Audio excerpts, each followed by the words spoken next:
Hello everyone, I hope you're doing well. So today let's talk about Viewfinder. Viewfinder is a new single-player puzzle platformer from Sad Owl Studios and Thunderful Publishing, and it released on July 18th. This one is an interesting game because I can totally see someone playing this and having their mind blown by the visuals here and the surrealism of the way that the game works and how the puzzles kind of shape reality and change the world around you in this game, because it really is mind-blowing. It is still crazy to me that game developers have figured out how to do something like this, because it just completely shatters my brain trying to think about what it would take to pull something like this off. But the one small problem here for this game for me is that I've played games a bit similar to this one already, most notably Superliminal, which was one of my favorite games to come out in the last few years, and that was the first time that I had ever played something like this, and it is still one of my favorite games to this day because of that. And yeah, so it is a little unfortunate that my experience with this game wasn't quite at the levels of that one, because I didn't play this one first, I played that one first. But that really is kind of just how the way the world works. You know, you can only have your first time experience with something that first time. But I don't think that takes away from the experience all that much here. It's not like these games are exactly the same. This one has a very unique approach to the puzzles with photographs. And really it is an amazing feeling looking at the photographs here, and then only moments later getting to walk into that photograph itself, or really more so like having that photograph become reality and totally changing the fabric of what you see around you. Even if you had played, 100 other games like this is still a very unique and really just a fascinating way to experience it. As for the puzzles here though, I wasn't always super engaged with them. The visuals and the levels themselves were always super interesting to me, and especially in the early levels,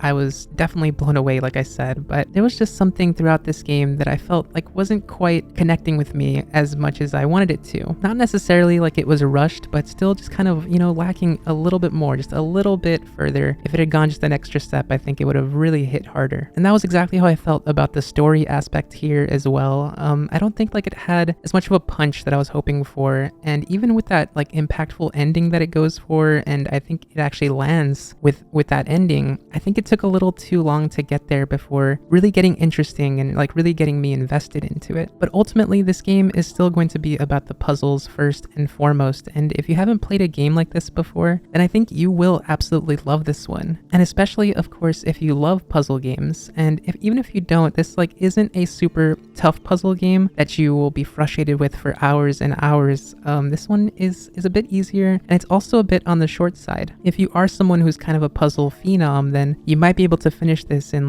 under 3 hours, but if you're not, if you're more in my skill level, which is okay but not the best, it might take you up to about 5 hours or so, and I still think that's a really good time for a game like this. I would have also played this game earlier, but I rarely check the PlayStation Store anymore, and that's where this one was, and also on Steam for $25 the last time I checked. And I do think that's a good price for a game like this.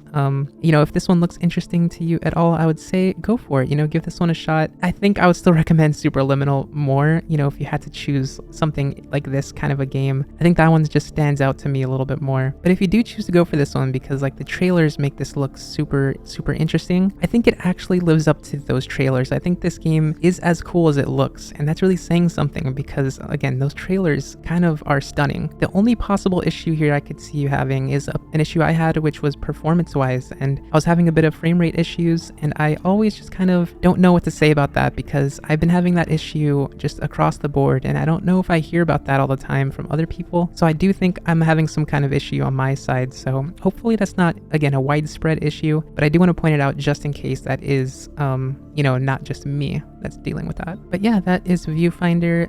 Again, I'm keeping this one quite short because it's a short game, and I just wanted to get the main points across here. If you do want to check this one out, I do hope you enjoy it. I think it's right on the edge for me, where I'm just, I want to recommend this one, but not 100% all the way. I can't fully recommend this one. It's just kind of right there. But again, I do think this one is a lot of fun, and there's a lot of people that are loving this based on the reviews. It has been out for a few weeks now, so I did go check out the consensus so far, and I think it's mostly positive, which is always very cool to see. And yeah, so that's all for me on this video. Thank you so much for watching this. It really does mean a lot to me.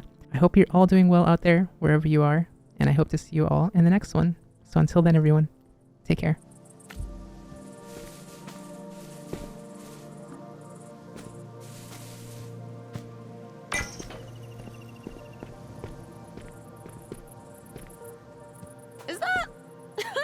be?